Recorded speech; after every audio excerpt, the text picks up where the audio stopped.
que Jesus menciona Pedro, gente?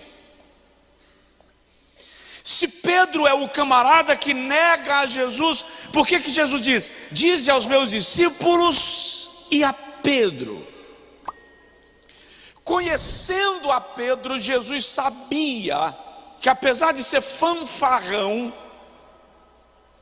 impulsivo, Pedro não teria coragem de olhar para ele, porque o sanguíneo, quando falha, entra no estado do avestruz, enterra a cabeça. O sanguíneo, quando peca, abandona a igreja.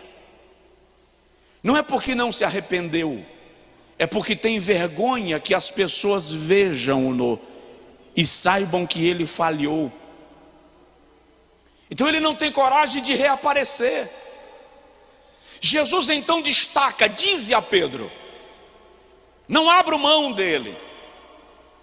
Maria Madalena chega no cenáculo e diz assim: irmãos, eu encontrei Jesus, eu conversei com ele. E aí o que ele disse? Ele disse que estava descendo para a Galileia,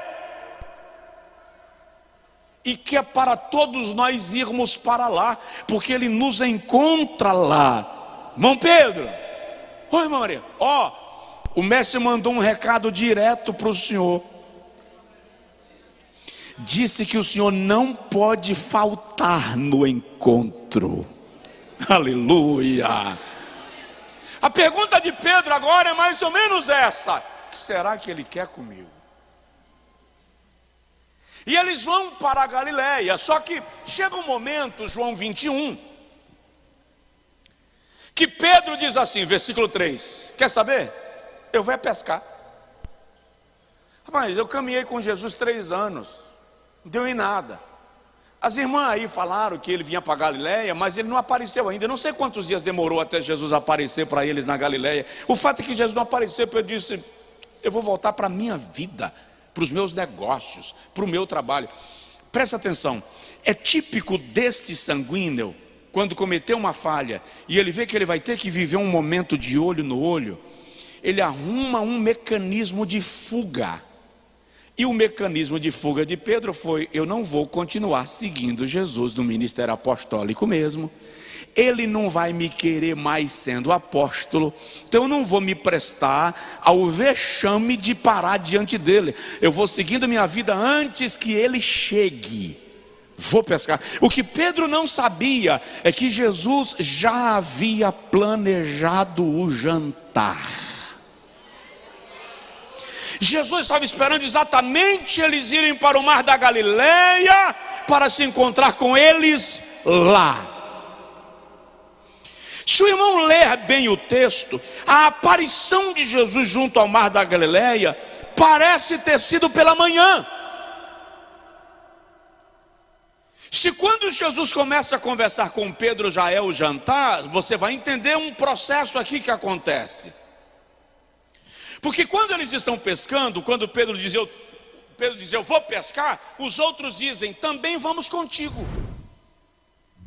Pedro é um líder que arrebanha todo mundo adiante da sua decisão. Eles pescam a noite inteira, e a Bíblia deixa claro que não pegaram nada. Olha o versículo 4, João 21, 4. E sendo já manhã, Jesus se apresentou à praia. Então Jesus chega de manhã, mas a conversa com Jesus só se dá à noite, com Pedro. Trabalharam a noite inteira e não pegaram nada. Quando está todo mundo desanimado, Jesus chega à beira do mar da Galileia. E Jesus chega para alguém e diz assim: lança a rede na banda direita do mar. Até então ninguém reconheceu.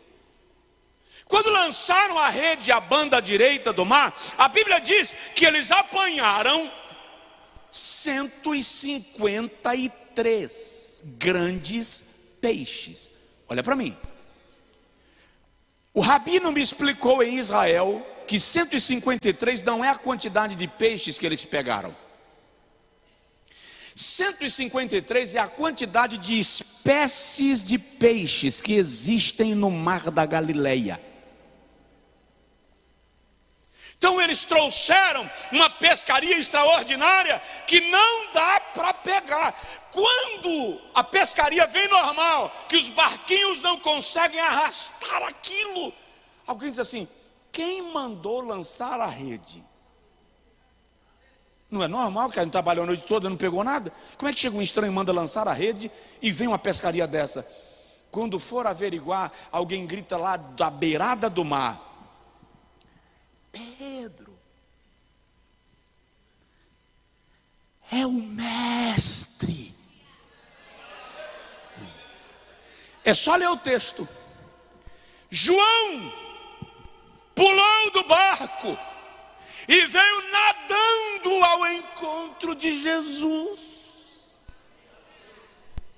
Pedro pulou do barco no sentido contrário. Enquanto João vem para ver Jesus, Pedro pula no barco e... Mas era de manhã cedo, estava neblinado, não dava para ter uma visão clara, e o dia vai avançando, e Jesus está lá na beira do mar da Galileia com os apóstolos, e Pedro aqui na água, sem saber como ele vai encarar Jesus. E o texto me dá a entender que Pedro passou o dia dentro d'água, para não ter que encarar Jesus, e Jesus esperando. Provoca seu vizinho assim e fala assim: ele te espera, nem que precise, o dia inteiro. Fala com o vizinho: você aguenta o dia inteiro na água, mas não aguenta à noite. Você vai ter que sair da água. Vai haver um momento que você tem que se apresentar. Quando a água começa a esfriar, Pedro vê que não dá para ficar lá, e eu vejo que não vou conseguir abordar o que eu destaquei. Pedro vê que não dá para ficar na água, ele sai. Jesus está lá com todo mundo, comendo peixe na brasa. Você já comeu peixe assado na brasa? Irmão, o troço é gostoso. Eu só nunca comi com mel. Mas eles estão comendo peixe na brasa com mel. Aí lá, agora sou eu imaginando.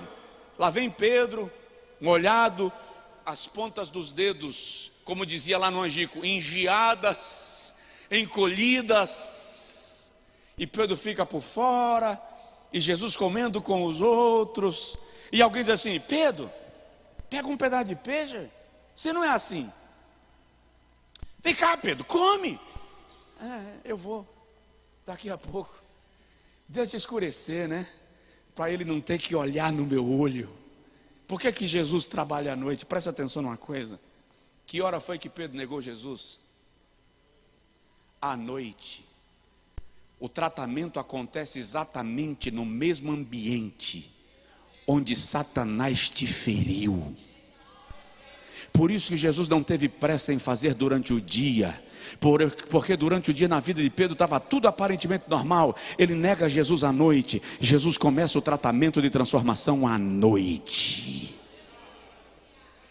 Como Pedro não vem pegar peixe, alguém vai lá, tem sempre alguém no grupo que vem socorrer o sanguíneo. Alguém vai lá, tira uma lasquinha do peixe. Toma, Pedro, come.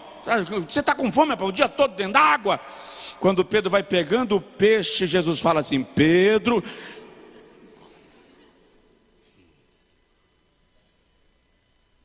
sim, Senhor, você me ama? A mente de Pedro deu uma volta, e ele deve ter pensado assim: ele vai me expor, ele vai contar para todo mundo. Por que ele está perguntando isso para mim? Pedro responde: Senhor, eu gosto de ti. A tradução portuguesa colocou eu te amo, mas o texto mais próximo do original grego é eu gosto do Senhor. A expressão de Pedro aqui não é ágape. A expressão de Pedro aqui aponta para um amor de amigo. Eu gosto do Senhor. Não é que Pedro não amava o mestre, ele estava tão inseguro com aquilo que ele havia feito, que ele não tem coragem de fazer uma declaração de amor. E Jesus disse: tá bom, Pedro, come peixe. Pedro come o peixe. Pelo menos Jesus já quebrou o gelo. O que Jesus queria era iniciar a comunicação. Ele provocou. Daí a pouco alguém deve dizer assim: Pedro, pega mais, tem peixe aí na brasa, vem cá. Pedro levanta, sem graça. Sabe quando você faz uma traquinagem que não pode olhar para a cara da mãe? Ou do pai? Lá vem Pedro sem graça, não olha para Jesus. Quando ele encosta no peixe, tira a lasquinha do peixe. Ô João, dá uma colmeia aí. João tira um pedaço da colmeia com mel. Quando Pedro vai espremendo para o mel cair, Jesus faz assim: Pedro, ai, fala, Senhor. Você me ama mais do que eles me amam. Lá atrás, Pedro disse a Jesus 3 vezes: não te nego, não te abandono, nem que eu morra. Ele promete a Jesus 3 vezes e nega a Jesus quantas vezes? 3 vezes. Jesus está fazendo o caminho que Pedro percorreu. Só que Pedro não estava entendendo, mas Jesus sabia o que estava fazendo. Aí Pedro diz assim: Senhor, tu sabes que eu gosto muito do Senhor. É mais do que a resposta primeira. Mas não era a resposta que Jesus queria. Eu não consigo dizer que eu te amo, mas eu gosto muito do Senhor. O Senhor sabe disso. E Jesus: tá, Pedro, come.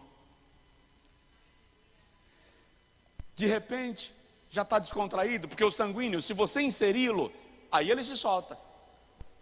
Eu já vejo Pedro agora na segunda, já conversando com os outros, já contando do fim de semana, da pescaria que não deu certo. De repente, no meio da conversação e do barulho, o mestre do nada diz assim: Pedrão, oi, Senhor. Olha o incrível de Jesus. Texto grego.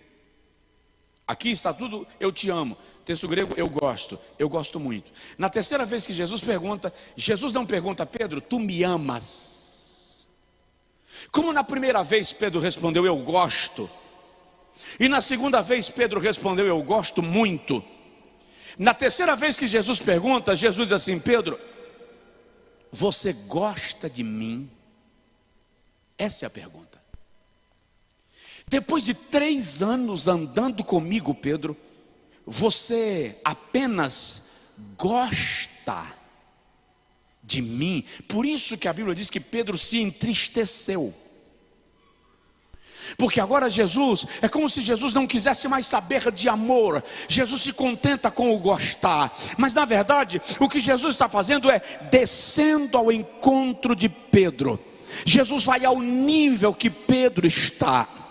Pedro está tão inseguro sobre o seu próprio amor, que Jesus literalmente desce ao charco de lodo horrível, para tirar Pedro de lá, da sua própria insegurança.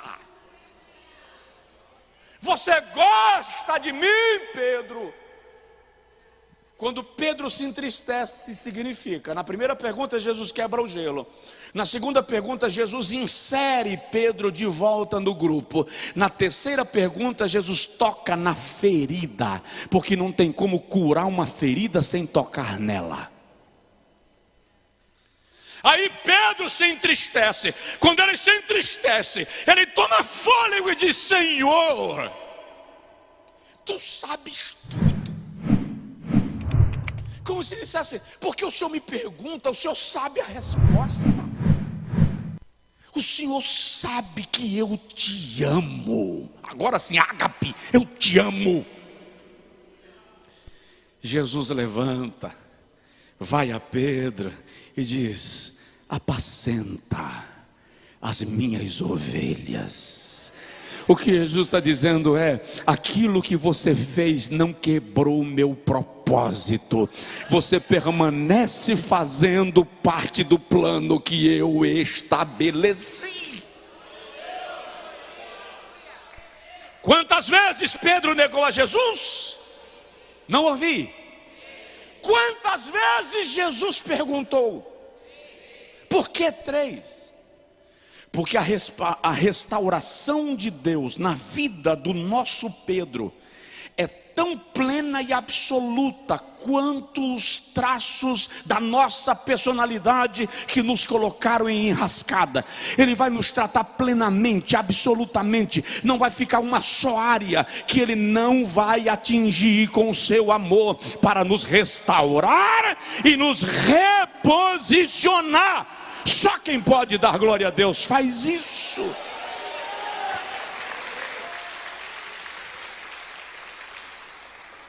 Sabe o que é incrível?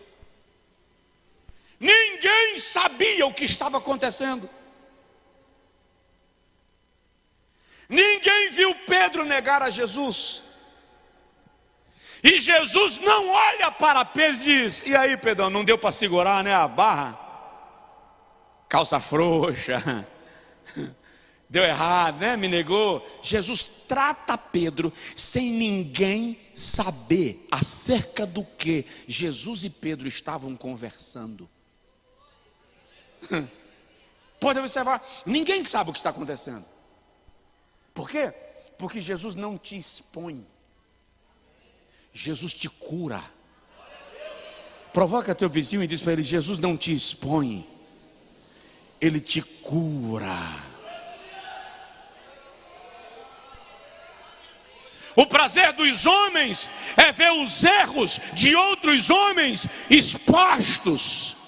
O prazer de Deus é ver os erros dos homens perdoados e os homens restaurados por sua graça e por seu amor. Tem alguém aqui? Se tiver, dá glória, louva o nome de Jesus Cristo.